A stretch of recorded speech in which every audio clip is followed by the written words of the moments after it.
40 வருஷத்துக்கு முன்னாடி காணாம போன தன்னோட அம்மாவோட எலும்புக்கூடுங்கிறது ஹீரோவுக்கு கிடைக்குது. 40 வருஷத்துக்கு முன்னாடி அவங்க ஏன் காணாம போனாங்க, எதுக்கு காணாம போனாங்கன்னு ஹீரோவுக்கு எந்த ஐடியாவும் கிடையாது. ஹீரோவோட அப்பாவும் அதே தான் சொல்றாப்புல. இப்படி இருக்க 40 வருஷத்துக்கு முன்னாடி தன்னோட அம்மாவுக்கு என்னதான் நடந்துச்சு அப்படிங்கிறத கண்டுபிடிக்கிறதுக்கான ஒரு இன்வெஸ்டிகேஷன்ல ஹீரோ இறங்குறான். அந்த இன்வெஸ்டிகேஷன்ல ஹீரோவுக்கு தெரிய வர அதிர்ச்சிகரமான விஷயங்கள் என்ன அப்படிங்கிறது தான் 2025ல ரிலீஸ் ஆன தி அக்லிங்கிற இந்த ஒரு படம். கண்டிப்பா செம இன்ட்ரெஸ்டிங்கா இருக்க போது. ஆகையால் வீடியோக்கு ஒரு லைக்கை தெரிய விட்டுட்டு அப்படியே சேனலையுமே சப்ஸ்கிரைப் பண்ணி வச்சுக்கோங்க. கதையோட ஆரம்பத்தில் ஒரு விஷுவலி சேலஞ்சராக இருக்கக்கூடிய ஒரு நபர் அவர் ஹேண்ட்மேடாக கண்ணு தெரியிறவன் பண்ணுற வேலையோடவுமே பயங்கர ப்ரிசைஸான துல்லியமான உடன் கார்விங்ஸ் எல்லாம் பண்ணுவாங்க. லைக் ஒரு ஸ்டாம்ப் பண்ணுற மாதிரி கையிலேயே பண்ணுவார். அவ்வளோ துல்லியமாக இருக்கும் அது. இந்த அளவுக்கு இவர் பயங்கர திறமசாலியாக இருக்கிற காரணத்தாலேயே இவரை இந்த நாட்டோட ஒரு நேஷனல் ட்ரெஷராக பார்க்குறாங்க. இப்போ கூட இவரை பற்றியும் இவரோட திறமைகளை பற்றியும் டாக்குமெண்ட் பண்ணுறதுக்காக அங்கே ஒரு டீம் வந்துருப்பாங்களா, அதில் ஒரு லேடி அப்படியே கேள்விகள்லாம் கேட்டுட்டு அவங்கள நாம எங்கன்னு வச்சுக்கலாம். பிளஸ் இந்த வயசானவரோட பையன் ஒருத்தர் இருப்பான். அவன் தான் நம்ம கதையோட ஹீரோ. உங்க பையனை இவ்வளவு வருஷம் நீங்க வளர்த்திருக்கீங்க அப்படின்னா கண்ணு தெரியாத ஒரு நபரா கண்டிப்பா ரொம்ப கஷ்டப்பட்டிருப்பீங்களா அப்படின்னு ஃபேமிலியை பத்தியுமே சில கேள்விகள்லாம் கேட்க முயற்சி பண்றாங்களா யங் ஹீரோவோட அப்பாவுமே.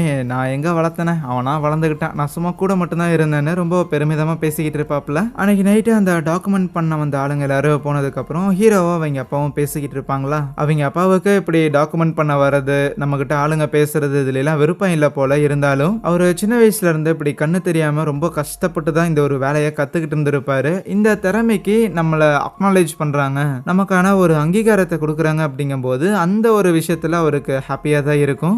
எப்படி இருக்க நம்ம ஹீரோவுக்கு ஒரு கால் ஒன்று வரும். இந்த மாதிரி ஸ்டேஷன்ல இருந்து கால் பண்றோம், உங்க அம்மாவை பத்தி நாங்க கொஞ்சம் பேசி ஆகணும்னு சொன்னா முதல்ல அந்த ஆபீசர்ஸ் ஹீரோவோட அம்மாவோட நேமை மென்ஷன் பண்ணியிருப்பாங்க. ஆனா நேம் ஹீரோவுக்கு தெரியல. அதுக்கப்புறம் தான் அவங்க அம்மாவை பத்தி பேசி ஆகணும், கொஞ்சம் நாங்கள் சொல்கிற ஹாஸ்பிட்டலுக்கு வாங்க அப்படின்னு கூப்பிட சரின்னு எவனும் போகிறான். போய் பார்த்தா அந்த இடத்துல ஒரு எலும்பு மட்டும் வச்சுருந்துருக்காங்க, ஒரு எலும்பு கூடு மட்டும் இருக்குது. என்னன்னா இங்கே பக்கத்தில் இருக்கிற ஒரு மலையில் இவங்க கன்ஸ்ட்ரக்ஷன்லாம் பண்ணுறாங்க போல். ஸோ அப்படி தோண்டிக்கிட்டு இருக்கும்போது தான் இந்த பாடி ஒன்று கிடச்சிது. அந்த பாடியில் நேஷனல் ஐடி ஒன்று இருக்குமாமா, அதாவது அவங்க ஊர் ரேஷன் கார்டு மாதிரி சம்திங் ஏதோ ஒன்று இருந்திருக்கு. அதை வச்சு தான் ஹீரோவை இப்போ கான்டாக்ட் பண்ணியிருக்காங்க. நாங்களும் எக்ஸாமின் பண்ணி பார்த்தோம். ஒரு 40 வருஷத்துக்கு முன்னாடி இவங்க இறந்து போயிருக்காங்கிறத கண்டுபிடிக்க முடிஞ்சு. ஆனால் என்ன காரணத்துக்காக இறந்தாங்க அப்படிங்கிறத யூகிக்க முடியல. இருப்பினும் அவங்களோட பாடி என்ன மாதிரியான பொசிஷன்ல புதைக்க வைக்கப்பட்டிருந்திருக்குங்கிறத வச்சு பார்த்தா ப்ராபபிளி இதுல ஏதோ ஒன்று இருக்கலாம். யாராவது உங்க அம்மாவை கொலை பண்ணி புதைச்சிருக்கிறதுக்கான சான்ஸ் இருக்குதோன்னு எங்களுக்கு ஒரு சந்தேகம் இருக்குதுன்னு சொல்லியிருப்பாங்க.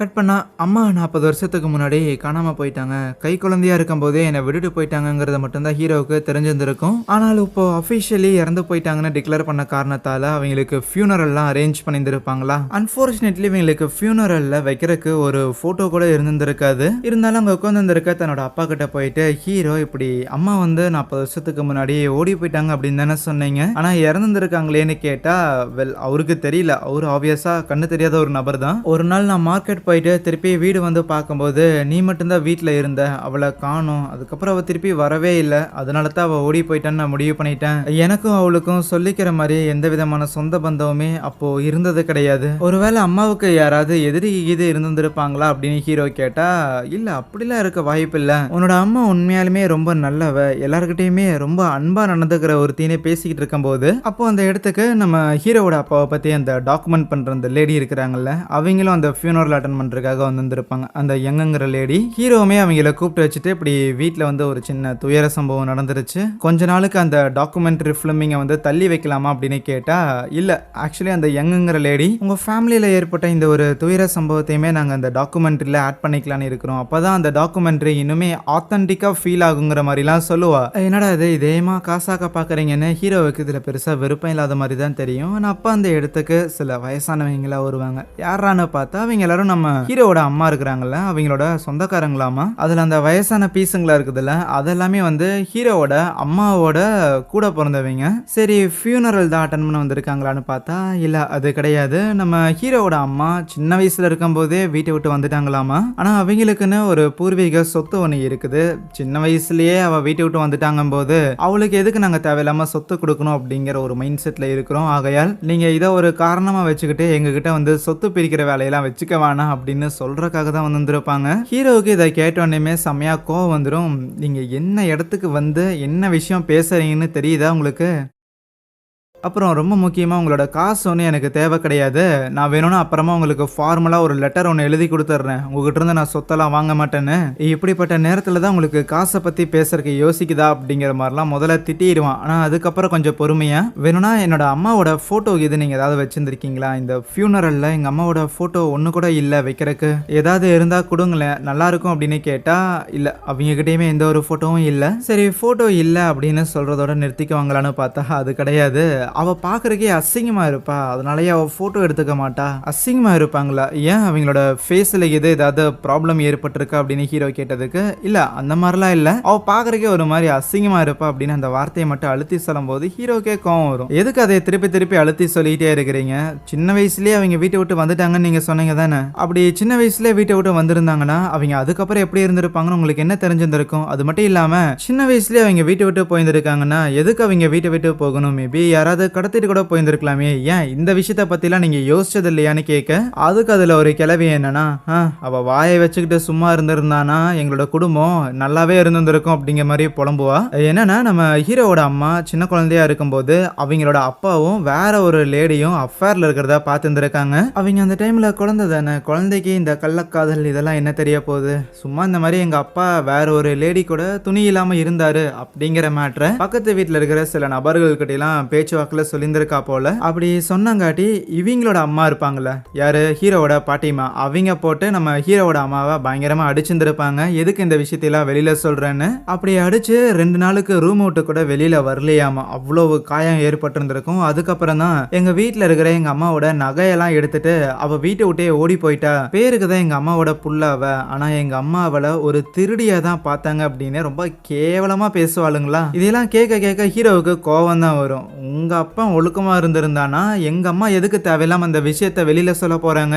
அவர் அஃபேர்ல இருந்திருக்காரு அப்படின்னா நியாயப்படி அஃபேர்ல இருந்ததுக்காக அந்த ஆளை தான் பிடிச்சி கேள்வி கேட்கணும். தேவையில்லாம ஒரு குழந்தையா இருக்கிற எங்க அம்மாவை காயப்படுத்தினதுல என்ன நியாயம் இருக்குது? எதுக்கு இப்ப நீங்க எங்க அம்மாக்கு எதிராக பேசிட்டு இருக்கிறீங்கன்னு ஹீரோக்கு செம்ம காண்டாகும். கடுப்புல வெளியில வந்த ஹீரோ சிகரெட்டை பத்த வச்சு ரிலாக்ஸ் பண்ணலான்னு இருந்தா அந்த எங்குங்கிற லேடி இருக்கிறாங்கல்ல, உள்ள நடந்த எல்லா விஷயத்தையும் அவங்களும் கேட்டிருப்பாங்க போல. வெளியில வந்துட்டு அந்த டாக்குமெண்ட்ரிக்கு ப்ரொடியூஸ் பண்ற ஆள் கிட்ட இப்படி ஹீரோவோட அப்பா ஒரு பெரிய கலைஞனா இருந்தாலுமே அவரோட ஸ்டோரியை விடவுமே அவரோட ஒய்ஃபோட ஸ்டோரி பயங்கர இன்ட்ரெஸ்டிங்கா இருக்கிற மாதிரி தெரியுது. வேணும்னா நம்ம இதை பத்தி ஒரு சின்ன ஒரு கவரேஜ் வந்து மேக் பண்ணுவோம், கண்டிப்பா ஆடியன்ஸுக்கு ரொம்பவுமே பிடிக்கும்னு சொல்லி ஹீரோவோட ஃபேமிலியோட இந்த பர்சனல் இஷ்யூ இது எல்லாத்தையுமே வச்சு நல்லா கல்லா கட்டலாம் அப்படிங்கிற தாட்ல இருக்கிறாங்க. அப்படிங்கிறத பார்க்கும்போது ஹீரோவுக்கு செம்ம காண்டா இருக்கு. அடுத்த நாள் காலையில அந்த எலும்பு எல்லாத்தையும் கிரிமேட் பண்றதுக்கு முன்னாடி ஃபேமிலியை சேர்ந்தவங்க எல்லாரும் கடைசியோட பார்க்கறதுக்காக வந்திருப்பாங்கல்ல. ஆனா அப்போ ஹீரோவுக்கு அந்த டாக்குமெண்ட்ரியில வேலை பார்க்குற அந்த யங்குங்கிற லேடி கால் பண்ணியிருந்திருப்பாங்க. அதான் நேற்று நைட்ல இருந்தே அந்த யங்குக்கு நம்ம ஹீரோவோட அம்மாவை பத்தின விஷயங்களை கேதர் பண்றதுல கொஞ்சம் இன்ட்ரெஸ்ட் வந்து அதிகமாயிருக்கும்ல. ஆகையால் ஒரு 40 வருஷத்துக்கு முன்னாடி உன்னோட அம்மாவும் உன்னோட அப்பாவும் மீட் பண்ணிக்கிட்டதா சொல்லப்பட்ட ஒரு இடத்துல இருக்கிற ஏதோ ஒரு கார்மெண்ட்ஸ்ல ஒரு கார்மெண்ட் ஃபேக்டரியில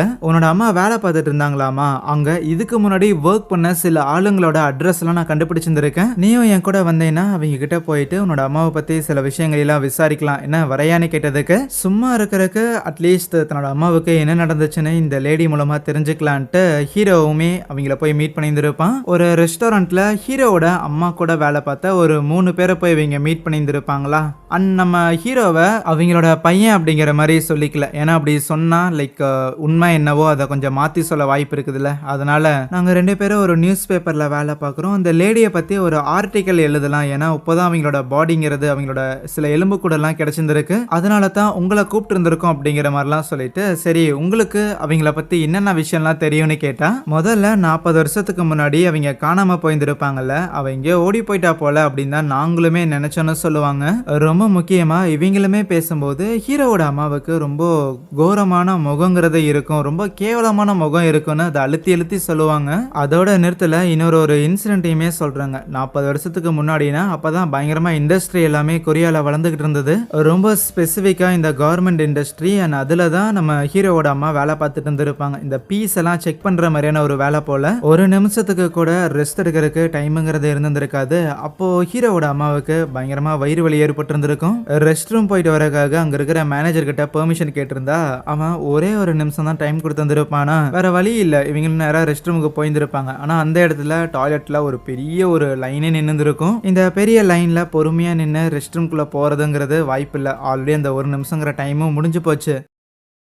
சரி, கொஞ்ச நேரம் நம்ம கண்ட்ரோல் பண்ணிக்கலாம் அப்படின்ட்டு இவங்க திருப்பியும் வந்து கம்பெனியில் வேலை பார்த்துருந்துருப்பாங்க. ஆனால் அப்படி வேலை பார்த்துட்டு இருக்கும்போது அவங்களோட பேண்ட்லேயே என்னதான் அவங்க ரெஸ்ட் ரூம் போயிருந்தாலுமே அந்த விஷயத்த சொல்லி காமிச்சிட்டு அவங்களோட ஃபீச்சர்ஸை விடவும் அவங்களோட முகம் வந்து இன்னுமே பார்க்கறதுக்கு கேவலமாக இருக்குங்கிற மாதிரி மறுபடியும் அதை சொல்லிட்டு சிரிப்பாங்க. இவங்க பேசுகிற தோணியிலேயே நம்ம ஹீரோவோட அம்மாவை இவங்க சுத்தமாக மதிக்கலைங்கிற விஷயம் தெரியுது. இருந்தாலுமே பெருசாக அந்த உணர்ச்சிகள் எதையுமே ஹீரோ வெளிக்காட்டிக்கல, அப்படியே அமைதியாக தான் உட்காந்துக்கிட்டு இருப்பானா. அப்போ அந்த யங்குங்கிற பொண்ணு தான் மேபி உங்ககிட்ட அந்த லேடியோட போட்டோஸ் கிட்ட ஏதாவது வச்சிருந்திருக்கீங்களான்னு கேட்க, யாருக்கிட்டையுமே போட்டோ இல்லை. ஆனால் அந்த கார்மெண்ட் ஃபேக்டரியில் வேலைக்கு சேரும்போது போட்டோ வந்து ப்ரூஃபுக்காக சப்மிட் பண்ண வேண்டியதாக இருக்கும். இருந்தாலும் 40 வருஷம் ஆயிடுச்சு, இன்னும் அந்த போட்டோ இருக்குமான்னு தெரியல. ஓ அப்படியா, சரி இருக்கட்டும். அந்த ஃபேக்டரியில் அந்த யங்கு கிட்ட யாராவது பிரச்சனை பண்ணாங்களா? அந்த யங்குக்கு ஃபேக்டரியில் யாராவது எதிரிங்க கீது இருந்தாங்களான்னு கேட்க, இல்லை அவள் பார்க்க தான் அசிங்கமாக இருப்பாளே தவிர அவளை எல்லாரும் கலாய்ப்பாங்களே தவிர அவளுக்கு எதிரிங்க அப்படின்னு யாருமே கிடையாது. ஏன்னா அவள் ரொம்பவுமே நல்லவ, எல்லார்ட்டையுமே ரொம்ப நல்ல விதமா நடந்துக்கிற ஒருத்தி. இருந்தாலும் கடைசியா அவளுக்கும் பாஸுக்கும் ஏதோ சண்டை இருந்த மாதிரி தெரிஞ்சிச்சுன்னு ஒருத்தர் சொல்லுவாரா. ஆனா மிச்ச 2 பேரு இல்ல பாஸ் கூட எல்லாம் பிரச்சனை, அதெல்லாம் சும்மா, நம்ம பாஸ் வந்து எவ்வளவு நல்லவர், அவரு மேல அவ தேவையில்லாத பழிய போட்டா அப்படிங்கிற மாதிரி எல்லாம் பேசிக்கிட்டு இருப்பாங்களா.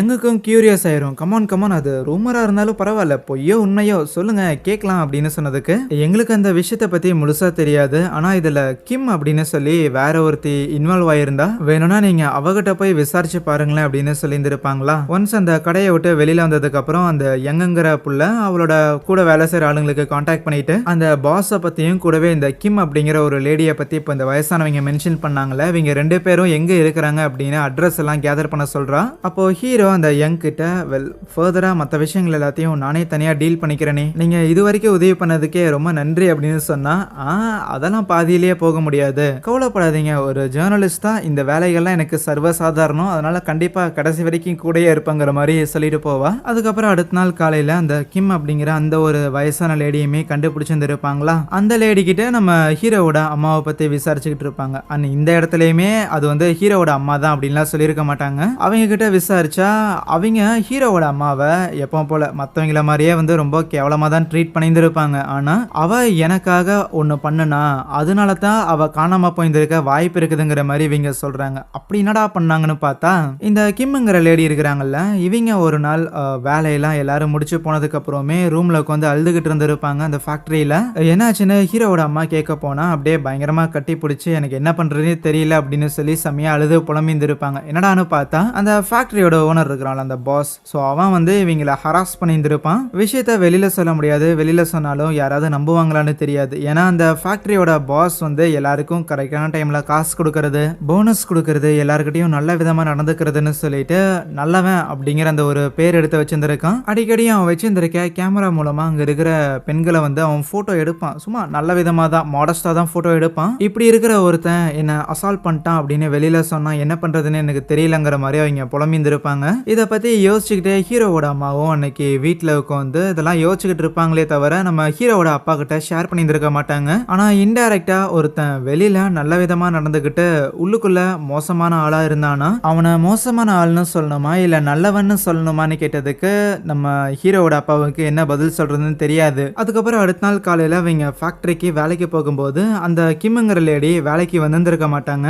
ஏன் அந்த கிம் வேலைக்கு வரலன்னு அங்க இருக்கிற மேனேஜர் கிட்ட கேட்டா, அவ ஒழுங்கா வேலை செய்யறது இல்ல, அதனால அவளை வேலையை விட்டு தூக்கலான்னு இருக்கிறோங்கிற மாதிரி சொல்லுவாங்களா. உடனே கோவத்துல நேரா ஹீரோவோட அம்மா அந்த ஃபேக்டரியோட பாஸ் இருக்கிறான்ல அவங்கிட்ட போயிட்டு, நீ தான் தேவையில்லாம அந்த கிம்மை வந்து அசால்ட் பண்ணியிருந்திருக்க, அதனால தான் அவ இன்னைக்கு வேலைக்கு கூட வரல, அப்படி வேலைக்கு வராதவள வேலைக்கு வரலன்னு சொல்லி வேலையை விட்டு தூக்குறதா அந்த மேனேஜர் பேசிக்கிட்டு இருக்கிறான். என்னதான் நீங்க எல்லாரும் நினைச்சுக்கிட்டு இருக்கிறீங்கன்னு கேட்டதுக்கு அந்த பாஸ் பயங்கரமா அவளை திட்டி அங்கிருந்து அனுப்பிச்சிட்டு இருந்திருப்பாங்க. ஆனா வீட்டுக்கு வந்ததுக்கு அப்புறம் இந்த விஷயத்த அவங்களால சும்மா வச்சிருந்திருக்க முடியல, இது ஏதோ ஒண்ணு பண்ணணும்னு நிறைய பேப்பர்ல இந்த பாஸ் வந்துட்டு இந்த மாதிரி அங்க வேலை செய்யற பெண்களை ஹராஸ் பண்றான் அப்படிங்கிற மாதிரி எழுதி அடுத்த நாள் மார்க்கெட் ஃபுல்லா ஸ்ப்ரெட் பண்ணி விட்டு இருந்திருப்பாங்களா. அதுக்கப்புறம் அந்த ஃபேக்டரியோட பாஸுமே அதை பார்த்து இருந்திருப்பான். நேத்து தான் நம்ம ஹீரோவோட அம்மா சண்டைக்கு வந்திருக்காங்க இருக்காங்க. இன்னைக்கு இப்படி ஒரு பேப்பர் இருக்குதுன்னா கண்டிப்பா அது ஹீரோவோட அம்மா பார்த்த வேலை தானே அந்த பாஸுக்கு தெரியும். அதனால அவன் டைரக்டா போய் ஹேண்டில் பண்ணாம அந்த ஃபேக்டரியோட மேனேஜர் இருக்கிறாங்கல்ல அவங்க கிட்ட சொல்லி ஹீரோவோட அம்மாவை வேலையை விட்டு தூக்க சொல்லியிருந்திருப்பாங்க.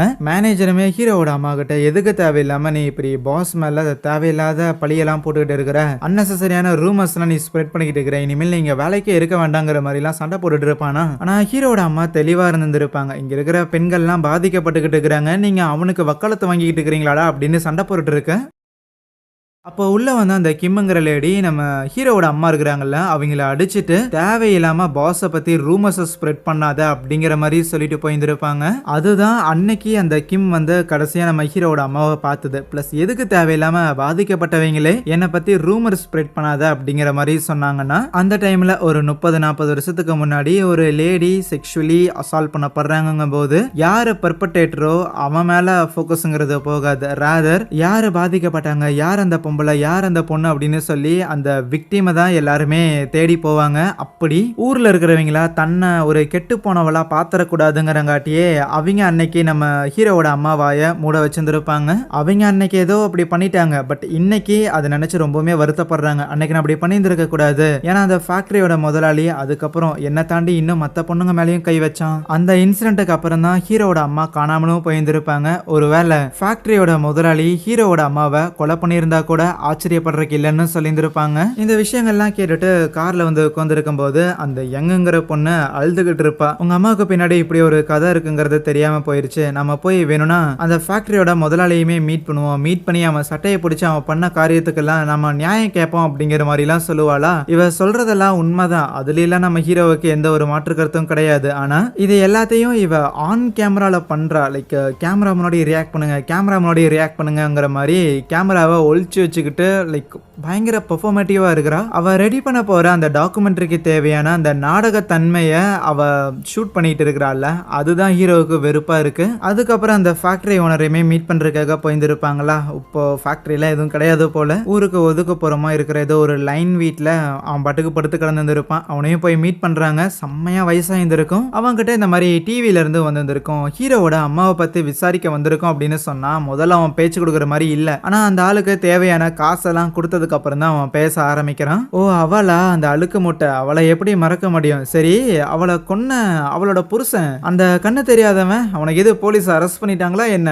அப்படின்னு கேட்கும்போது ஹீரோவுக்குலாம் ஒரே அதிர்ச்சி. என்னோட அம்மாவை கொலை பண்ணது என்னோட அப்பாவான்னு அப்படியே ஒரு பிளாஷ்பேக் காட்டுறாங்க. அந்த 40 வருஷத்துக்கு முன்னாடி அந்த ஃபேக்டரியோட பாஸ் அவனோட நண்பர்கள் கூட எல்லாம் வந்து சரக்கடிச்சிட்டு இருப்பானா. அந்த டைம்ல நம்ம ஹீரோவோட அப்பாவை அவன் கூப்பிட்டு இருந்திருப்பான். சும்மா கூப்பிட்டு அந்த டைம்ல தான் ஹீரோவோட அப்பா அந்த உட்டுல வந்து கார்விங் பண்ணி அந்த ஸ்டாம்பை கையிலேயே கிரியேட் பண்ற அந்த டெக்னிக் எல்லாத்தையும் கத்துக்கிட்டு இருந்திருப்பாரு. அதை சும்மா அங்க இருக்கிற அந்த ஆளுங்க எல்லாருக்கிட்டையும் செஞ்சு காமிச்சிட்டு பயங்கரமா பாராட்டெல்லாம் வாங்கி இருந்திருப்பாரா. அதுக்கப்புறம் எல்லாரும் வந்து சரக்கடிச்சுக்கிட்டு இருக்க நேரம் போக போக எல்லாரும் சரக்கடிச்சு மட்டையானதுக்கு அப்புறம் அந்த பாஸ் இருக்கிறான்ல அவன் ஹீரோவோட அப்பா கிட்ட சொல்லியிருந்திருப்பான், உன்னோட ஒய்ஃப் தேவையில்லாம எனக்கு தொந்தரவு கொடுத்துக்கிட்டு இருக்கிறா, அவளை ஒழுக்கமா இருக்க சொல்லு, உனக்கும் நான் நிறைய உதவிகள்லாம் பண்ணியிருந்திருக்கேன், எங்கேயாவது அவ ஒழுக்கமா இல்லைன்னா திருப்பி என் வழியில குறுக்கிட்டானா உங்க எல்லாரையுமே போட்டு தள்ளுறதுங்கிறது எனக்கு அவ்வளோ ஒன்றும் கஷ்டமான விஷயம் இல்லைன்னு தெரியும்ல அப்படின்னு மிரட்டியிருந்திருப்பானா. இதையெல்லாம் கேட்டு பயந்து போய் ஹீரோவோட அப்பாவும் ஆஹா இவ என்ன பண்ணான்னு தெரியலையேன்னு அன்னைக்கு வீட்டுக்கு வந்திருப்பாரு. அந்த அன்னைக்கு நைட்டு தான் ஹீரோவோட அம்மா அந்த பேப்பர்ல எல்லாம் இந்த மாதிரி எங்களோட பாஸ் வந்து பொண்ணுங்கிட்ட தப்பா நடந்துக்கிறாங்கிற மேட்டர்லாம் எழுதிக்கிட்டு இருந்திருப்பாங்க. அதுக்கப்புறம் அடுத்த நாள் ஃபேக்டரியில ஒரு சின்ன சலசலப்புங்கிறது ஆயிருந்திருக்கும். இதனால கோவப்பட்ட அந்த ஃபேக்டரி ஓனர் ஒரு ரவுடி குரூப்புக்கு காசு கொடுத்து அன்னைக்கு நைட்டு நம்ம ஹீரோவோட அப்பாவையும் அம்மாவையும் வழி மறைச்சு காட்டுக்கு நடுவில் வச்சு ஹீரோவோட அம்மாவை போட்டு பயங்கரமா அடின்னு அடிச்சிருந்திருப்பாங்க. ஒரு 10 நாளுக்கு எந்திரிச்சு நடக்க முடியாத அளவுக்கு அடிக்க சொல்லியிருந்திருப்பாங்க. அதே மாதிரி அவனுங்களும் அடிச்சுட்டு போயிருந்தாலுமே அடுத்த நாள் காலையிலேயே ஹீரோவோட அம்மா திருப்பி அந்த பாஸ் கிட்ட சண்டைக்காக வந்திருப்பாங்களா. மறுபடியுமே அந்த பாஸ் கடுப்பாயிட்டு 10 நாளுக்கு பெட்ல இருந்து எந்திரிக்க முடியாத அளவுக்கு அவளை அடிச்சு போட சொன்னா, என்னடா அடுத்த நாள் காலையிலே வந்து ஏன் சட்டையை பிடிக்கிறாளேன்னு அவளை போட்டு தள்ளுறதுக்காகவே திருப்பி ஆர்டர் கொடுத்துருப்பான். சரின்னு அந்த ரவுடி குரூப்பும் நேரா நம்ம ஹீரோவோட அம்மா வீட்டுக்கு வந்திருப்பாங்க. ஆனா வந்த இடத்துல ஹீரோவோட அப்பா ஹீரோவோட அம்மா இருக்கிறாங்கல்ல அவங்க அவங்களோட பாடிய தூக்கி கொண்டு வந்து அந்த இடத்துல அங்க வந்து கொஞ்சம் மலை மாதிரி இருக்கும், அங்க கொண்டு வந்து தூக்கி போட்டுருவான். அவன் கண்ணு தெரியாத ஒருத்தன், சோ பாடியை கொண்டு போய் தூக்கி போட்டாலே போதும், யாரும் கண்டுக்க மாட்டாங்க அப்படிங்கிற மாதிரி நினைச்சானோ என்னமோ. ஆனா இப்படி பாடியை தூக்கி போடுறது இது எல்லாத்தையுமே அந்த ரவுடி குரூப்பும் பார்த்துருப்பாங்க. இவங்களே அந்த லேடியை போட்டு தள்ளுறதுக்காக தான் வந்தது. சரி எப்படியும் இவளே ஏற்கனவே செத்துட்டா, அதனால புதைச்சிட வேண்டியதான்னு சொல்லி அதுக்கப்புறம் இவங்க தான் அப்படி தூக்கி போட்ட பாடியை புதைச்சிருப்பாங்க. இந்த மேட்டரை எல்லாத்தையுமே அந்த பாஸ் சொல்லிட்டு, ஆக்சுவலி உங்க அப்பா இவ்வளவு வருஷமா மாட்டிக்காம இருந்ததுக்கு காரணமே நாங்க தான். அன்னைக்கு நான் அனுப்பி விட்ட அடியாளுங்க உன்னோட அம்மாவை புதைச்சு வைக்கலன்னு வைங்க, உங்க அப்பா அன்னைக்கே ஜெயிலுக்கு போக வேண்டியதா இருந்திருக்குங்கிற மாதிரி சொல்லி சிரிச்சா. பொய் சொல்லாதரான்னு ஹீரோ நேரா அவன் சட்டையை பிடிச்சு சண்டைக்கு போகிறதுக்காக முயற்சி பண்ணுவானா. அப்போ அந்த யங் நம்ம ஹீரோவை தடுக்க பார்க்க கோவத்துல ஹீரோ இப்போ இந்த ஆள் பேசுனது எல்லாத்தையுமே அந்த யங் ரெக்கார்ட் பண்ணியிருப்பாள்ல, அந்த ரெக்கார்டர்லாம் பிடிச்சி பிச்சு விட்டு போயிடுவான். அதுக்கப்புறம் வீட்டுக்கு வந்த ஹீரோ அவங்க அப்பா கிட்ட ரொம்ப கேஷுவலாக தான் இந்த மாதிரி, நான் இன்னைக்கு ஒரு கார்மெண்ட் ஃபேக்ட்ரியோட ஓனரை போய் மீட் பண்ணிட்டு வந்தேன், அவரோட பேர் இதுதான் அப்படின்னு சொல்லிட்டு அந்த ஆள் ஏதோ வித்தியாசமா உளறிக்கிட்டு இருந்தான். நீங்க தான் ஏதோ அம்மாவை கொலை பண்ணிட்டு தான் சொன்னான் அப்படின்னு கேட்டோன்னே சடனா அவர் ஒரு மாதிரி நிக்க கூட முடியாம அதே இடத்துல ஓரமா சோஃபால உட்காருவாரா. ஹீரோக்கு புரிஞ்சிருச்சு என்னமோ ஒன்று இருக்குன்னு. அதனால என்ன நடந்துச்சுன்னு கேட்க அப்பதான் அவரு சொல்ல ஆரம்பிக்கிறாரு. இவருக்கு கண்ணு தெரியாது, பிறக்கும் போதுல இருந்தே கண்ணு தெரியாது. அதனாலேயே குழந்தையா இருக்கிற டைம்ல இருந்து ரொம்பவுமே கஷ்டமான ஒரு வாழ்க்கையை தான் வாழ்ந்துகிட்டு இருந்தாரு. ஒரு பாயிண்ட்ல இனிமேல் நாம சர்வை பண்றதுக்கு நாம தான் சொந்தமா ஏதோ ஒன்று பண்ணிக்கணும்னு சொல்லிட்டு மார்க்கெட்ல ஒரு கடை ஒன்று போட்டிருந்திருப்பாரு. அந்த டைம்ல தான் அவர் அந்த ஸ்டாம்ப் வந்து என்கிரேவ் பண்ற அந்த ஆர்ட் எல்லாம் கத்து வச்சிருந்திருப்பாப்ல. அதை அவர் கத்துக்கிறதுக்கு பின்னாடியும் ஏகப்பட்ட சோகங்கள்லாம் இருக்கும். இருந்தாலும் எப்படியோ அதை கத்துக்கிட்டு அதுல தன்னோட திறமைகளை வளர்த்துக்கிட்டு இருந்தவர். அந்த டைம்ல தான் அந்த ஃபேக்டரியோட ஓனரையுமே அவன் மீட் பண்ணியிருந்திருப்பான். அந்த ஃபேக்டரியோட ஓனர் ரொம்பவுமே நம்பிக்கை தர வகையில எல்லாம் பேசியிருந்திருப்பான். உன்னோட திறமைங்கிறது பயங்கரமா இருக்குடா,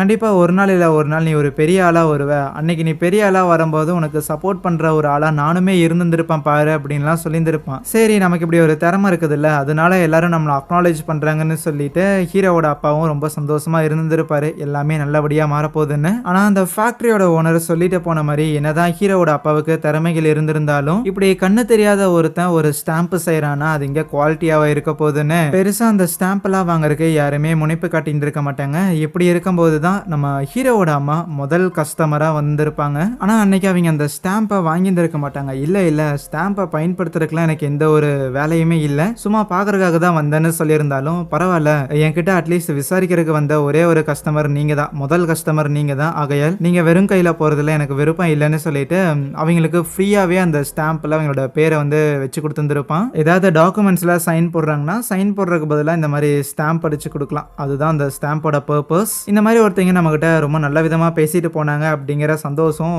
முடியறதுக்கு முன்னாடியே அடுத்த நாள்ல இருந்து அப்பப்போ வந்து இந்த மாதிரி சாப்பாடெல்லாம் கொடுக்க ஆரம்பிச்சிருக்காங்க. இன்ட்ரெஸ்ட் காமிச்சிருந்திருக்காங்க, பேச ஆரம்பிச்சிருந்திருக்காங்க, பழக ஆரம்பிச்சிருந்திருக்காங்க. இது இவருக்கு ரொம்பவே ஆச்சரியமா இருந்திருக்கும். தோடா நம்ம கிட்டலாம் ஒரு பொண்ணு பேசுதேன்னு. போதாத குறைக்கு பக்கத்துல கடை போட்டிருந்திருப்பாங்கல்ல அவங்க எல்லாரும் பாரா கண்ணு தெரியாத உனக்கு கிடைச்ச லக்கு, இவ்வளோ அழகான பொண்ணு உண்மையில ஆர்வம் காட்டுதே அப்படிங்கிற மாதிரிலாம் பேசியிருந்திருப்பாங்க. இவரு அந்த பொண்ணோட முகத்தை பார்த்தது இல்லதான், இருந்தாலும் ஒருவேளை அவ நம்ம கூடயே இருந்தா நல்லா இருக்குமோன்னு அவகிட்ட கேட்டிருந்திருப்பாங்க இந்த மாதிரி என்ன கல்யாணம் பண்ணிக்கிறியான்னு. சர்ப்ரைசிங்லி அதுக்கு அவங்க ஓகேவும் சொல்லியிருந்திருப்பாங்க. அந்த மார்க்கெட்ல வச்சு அந்த மார்க்கெட்ல இருக்கிற ஆளுங்களுக்கு மத்தியிலேயே தான் மேரேஜும் நடந்திருக்கும். அந்த ஃபேக்டரியோட ஓனருமே இவங்களை பயங்கரமா சீரப்லாம் பண்ணியிருந்திருப்பான். இவென்ச்சுவலி ஒரு வருஷத்துலேயே நம்ம ஹீரோவுமே பிறந்திருப்பானா. குழந்தை பெற்றதுக்கு அப்புறம் தான் இன்னும் கொஞ்சம் கஷ்டமா இருந்திருக்கும். ரெண்டு பேரும் மாறி மாறி வேலையை பார்த்துக்கிறது குழந்தைய பார்த்துக்கிறதுன்னு சொல்லி இதே மாதிரி நாட்களுங்கிறது போய்கிட்டு இருக்க ஒரு நாள் ஹீரோவோட அப்பாவோட ஃப்ரெண்டு ஒருத்தர் வீட்டுக்கு வந்திருப்பாரு. அவரு சும்மா அப்படியே சாப்பிட்டு இருக்கும் போது பரவாயில்ல உனக்கு ரொம்பவுமே நல்ல மனசுள்ள ஒரு மனைவி கிடைச்சிருந்திருக்காங்க அப்படின்னு அவரு சந்தோஷப்பட்டிருந்திருப்பாரு. அதுக்கு ஹீரோவோட அப்பாவும் ஆமா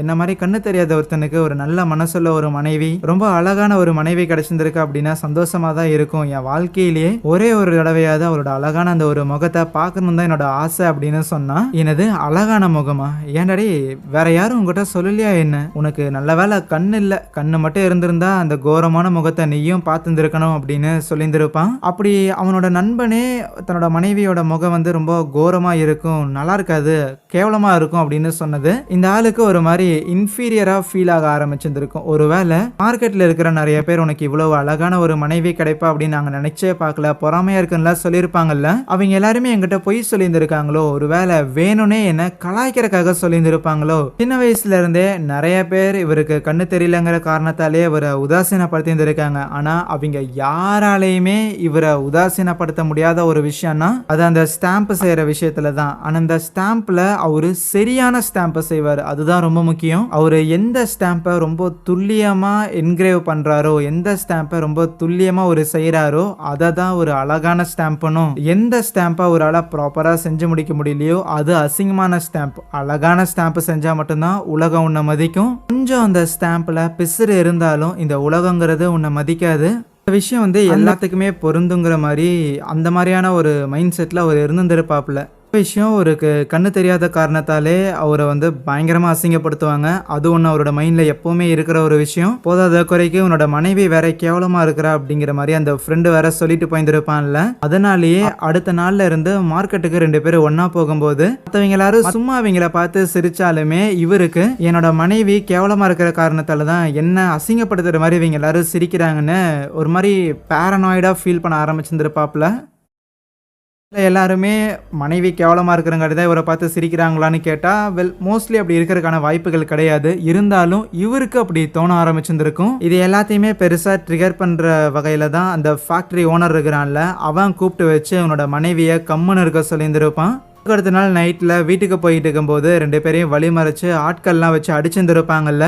அடிக்காதீங்க அடிக்காதீங்கிற மாதிரி அவன் வாய் வழியா கத்திந்திருப்பானே தவிர மனசுக்குள்ள அடிச்சு கொன்றுங்க, மற்றவங்க எல்லாரும் என்ன கேவலமா பாக்குறதுக்கு இவ தான் காரணமா இருக்கிறா, அதனால இவளை கொன்றுங்க அப்படிங்கிற ஒரு மைண்ட் செட் இவருக்குள்ள இருந்திருக்கும். இவரை கேவலமா பாக்குறதுக்கு எப்படி அந்த அம்மா காரணமா ஆவாங்கன்னா, அந்த அம்மா கேவலமா இருக்கிறாங்க, முகம் அசிங்கமா இருக்கிற ஒரு பொம்பளைய இவன் கட்டிக்கிட்டான் அப்படின்னு சொல்லி டெய்லியும் இதுதான் ஏதோ முக்கியமான விஷயங்கிற மாதிரி இருக்கிற எல்லாரும், மார்க்கெட்ல இருக்கிற எல்லாரும் பத்தி தான் பேசுறாங்க, இவனை தான் அசிங்கப்படுத்துறாங்க அப்படிங்கிற மாதிரி லைக் ஒரு மன பிராந்தியில வாழ்ந்துட்டு இருந்திருப்பான். ஆனா இவன் எதிர்பார்த்த மாதிரி அன்னைக்கு அடிச்சிருந்துமே அந்த அம்மாக்கு எதுவும் ஆய்ந்திருக்காது. அடுத்த நாளுமே போய் நேரா அந்த ஃபேக்டரி ஓனரோட சட்டையை பிடிச்சி சண்டைக்கு போயிருந்திருப்பாங்க. அதுக்கப்புறம் அன்னைக்கு நைட்டு காலையில இவங்க ஃபேக்டரி ஓனரை போய் பார்த்துட்டு வந்தாங்க அப்படின்னு இந்த ஆளுக்கு தெரிஞ்சிருச்சு. அதனால அது ரிலேட்டடா ஆர்குமெண்ட்டுங்கிறது ஆரம்பிச்சிருந்திருக்கும். அப்ப அந்த அம்மா சொல்லியிருந்திருப்பாங்க, ஏன்னா அவங்க சின்ன வயசுலயே வீட்டை விட்டு வந்ததுக்கான காரணம் அவங்க அப்பா பண்ற தவற வெளியில சொன்ன காரணத்தால தான் வீட்டை விட்டு அடிச்சு பத்தி விட்டு இருந்திருப்பாங்க. அதனாலேயே சின்ன வயசுல இருந்தே சரி மற்றவங்க என்ன பண்ணா என்ன, மற்றவங்களோட லைஃப்ல மூக்கு நுழைக்க கூடாது, நம்ம இருக்கிற இடம் தெரியாம இருக்கணும் அப்படிங்கிற ஒரு வாழ்க்கையை வாழ்ந்துட்டு இருந்திருப்பாங்க. மற்றவங்க என்னதான் தன்னை கேவலமா பேசினாலும் அசிங்கமா பேசினாலும் ஒரு குரலை கூட வைத்திருந்திருக்க மாட்டாங்க. ஆனா இப்படி இருக்கும்போது தான் ஹீரோவோட அப்பாவை இவங்களுக்கு பிடிச்சு போய் திருமணம்லாம் பண்ணதுக்கு அப்புறம் இவங்களுக்கு கொஞ்சம் நம்பிக்கை வந்திருக்கும். நம்மளை விரும்புற ஒரு ஆள் ஒருத்தங்க கூட இருக்கிறாங்க, நம்மள ஒரு நபர் இம்பார்ட்டண்டா பாக்குறாங்க, அதனால உங்களோட அன்புங்கிறது எனக்கு தைரியத்தை கொடுத்துச்சு, நம்பிக்கையை கொடுத்துச்சு. மற்றவங்க எல்லாரும் நான் கேவலமா இருக்கிறேன் அசிங்கமா இருக்கிறேன்னு சொல்லும் போது நீங்க மட்டும் அந்த வார்த்தையை என்னை நோக்கி பயன்படுத்தலன்னு சொன்ன அடுத்த செகண்டே இவன் பாஞ்சு கழுத்தை உடைச்சு அதே இடத்துல சாகடிச்சிருந்திருப்பான். இந்த ஒரு விஷயத்துக்காகவா சாகடிச்சான்னு கேட்டா எஸ், அதுக்கே தான். தன்னோட மனைவி அசிங்கமா இருக்கிறா அப்படிங்கிற அந்த ஒரு மேட்டர் அவனோட மைண்ட்ல ஆல்ரெடி இருந்துகிட்டே இருக்கு. அந்த மைண்ட்ல இருந்துகிட்டே இருந்த அவனோட அழுக்க தேவையில்லாம இந்த அம்மா அந்த வார்த்தையை பயன்படுத்தி கிளறி விட்ட மாதிரி ஆயிருச்சு. ஸோ அந்த ஆளோட மனசுல இருந்த அந்த வக்கரம் அந்த அழுக்கு தான் இவங்களை சாகடிக்கிறதுக்கு காரணமா இருந்தது. அதுக்கப்புறம் தான் கொண்டு போய் பாடியை தூக்கி போட்டிருந்திருப்பான். அன்னைக்கு அந்த லேடியை போட்டு தள்ளுறதுக்காக அந்த ஃபேக்டரியோட பாஸுமே சில ஆளுங்களை அனுப்பியிருந்திருப்பாங்க. அவங்க அந்த அம்மாவோட பாடி எடுத்து புதைச்சிருந்திருப்பாங்க. இது எல்லாத்தையுமே சொல்லிட்டு நான் சரியானது தான் பண்ணினேன், நான் செஞ்சது எல்லாத்தையும் நீ புரிஞ்சுக்கணும்டா பையா அப்படின்னு சொன்னா ஹீரோ இல்ல நீங்க செஞ்சதை எப்படி நான் புரிஞ்சுக்குவேன், நீங்க ஒரு கொலகாரன் ஆச்சு அப்படின்னு மூஞ்சிக்கு நேரா சொன்னோன்னே அவங்க அப்பா சண்டைக்காக வருவார். இருந்தாலும் அவர் அப்படியே கீழே தள்ளி விட்டுட்டு அங்கிருந்து போயிருவானா. கீழே விழுந்தவர் நான் ஒன்னும் கொலகாரன் கிடையாது, நான் ஒரு லிவிங் மிராக்கல், இந்த கொரியாலே என்ன மாதிரியான ஒருத்தன் யாருமே கிடையாது, நான் ஒரு பெரிய சாதனையாள அப்படிங்கிற மாதிரி பயங்கர கர்வத்தில் இருப்பாப்புல. ஆனா அதுக்கப்புறம் நம்ம ஹீரோ திருப்பியும் அந்த யங் அப்படிங்கிற அந்த லேடி இருக்கிறாங்கல்ல அவங்கள போய் மீட் பண்ணிட்டு நேத்து அந்த லேடி கிட்ட இருந்து ஒரு ரெக்கார்டரை புடிங்கிட்டு போயிருந்திருப்பான்ல, அந்த ரெக்கார்டரை திருப்பி கொடுக்கறதுக்காக தான் வந்திருக்கான். ஏண்டா இதுல உங்க அப்பா கொலை பண்ணியிருக்காருங்கிற விஷயம் எல்லாம் இருக்குமே, வெளியில வந்தா பரவாயில்லையான்னு கேட்டதுக்கு அந்த விஷயங்கள் எல்லாம் நான் ரிமூவ் பண்ணிக்கிட்டேன், டாக்குமெண்ட்ரிய பீஸ்ஃபுல்லா நல்லபடியா முடிக்கணும், என்ன புரியுது புரியுதா அப்படின்னு சொல்லுவான். ஸோ அவங்க அப்பாவை அவன் காட்டி கொடுக்க தயாரா இல்ல. பிளஸ் அந்த யங்குங்கிற லேடியும் ஹீரோ அந்த ஃபேக்டரியோட பாஸ் வீட்ல இருந்து போனதுக்கு அப்புறம் இன்னும் கொஞ்ச நேரம் அந்த பாஸ் கிட்ட பேசியிருந்திருப்பாங்க. அப்பதான் உங்ககிட்ட இந்த மாதிரி ஹீரோவோட அம்மாவோட போட்டோ கீது ஏதாவது இருக்கான்னு கேட்டதுக்கு அந்த ஆளே இருக்குதுன்னு சொல்லியிருந்திருப்பாரு. அவர்கிட்ட எப்படி வந்திருக்குன்னா அதான் முதல்ல வேலையில ஜாயின் பண்ணும்போது அந்த ப்ரூஃபுக்காக போட்டோ எடுப்பாங்கல்ல, அப்படி எடுத்துருப்பாங்க. அந்த ஒரு ப்ரூஃபை இப்போ அந்த யங்குங்கிற லேடியுமே நம்ம ஹீரோ கிட்ட கொடுக்குறாங்க. இதை நீ கட்டாயம் பார்க்கணும்னு நான் சொல்ல மாட்டேன், இருந்தாலும் உங்க அம்மா எப்படி இருப்பாங்கன்னு பார்க்கணும்னு தோணுச்சுன்னா வேணும்னா பாரு அப்படின்னு சொல்லிட்டு அங்கிருந்து போயிருந்திருப்பாங்களா. சரின்னு ஹீரோவும் பெருசா அப்படி என்ன இருந்துட போகுதுன்னு சொல்லிதான் அந்த போட்டோவை எடுத்து பார்ப்பான். பார்த்தா ஒரு 80களில் வாழ்ற ஒரு ஆவரேஜான ஒரு கொரியன் லேடி எப்படி இருப்பாங்களோ அதே ஒரு அப்பியரன்ஸ் தான் இருக்கும். ரொம்ப ரெகுலரான ஒரு ஃபேஷியல் ஃபீச்சர்ஸோட தான் அவங்க இருந்திருப்பாங்க. அதை பார்த்தோன்னே ஹீரோவோட கண்ணில் இருந்து தாரையா கண்ணீர் ஊத்த ஆரம்பிக்க அங்கே இந்த ஒரு படத்தையும் முடிக்கிறாங்க. போட்டோவை காட்டாமலே வச்சிருந்துருக்கலாம், இருந்தாலும் எதுக்கு ரொம்ப ஆவரேஜான ஒரு லுக்கிங்ல இருக்கிறவங்கள கேவலமா இருக்கிறாங்க பார்க்கவே முடியல அப்படின்னு சொல்றாங்கன்னு பார்த்தா முதல்ல ஹீரோவோட அம்மா கேவலமா இருக்கிறாங்கன்னு சொன்னது ஹீரோவோட அம்மாவோட அந்த கூட பிறந்த அந்த கிழவிங்க தான். அவங்க ப்ராபப்ளி ஹீரோவோட அம்மாவை பிடிக்காத காரணத்தினால இவ கேவலமா இருக்கிறா, அசிங்க பிடிச்சவ அப்படின்னு சொல்லியிருந்திருக்க வாய்ப்பு இருக்கு.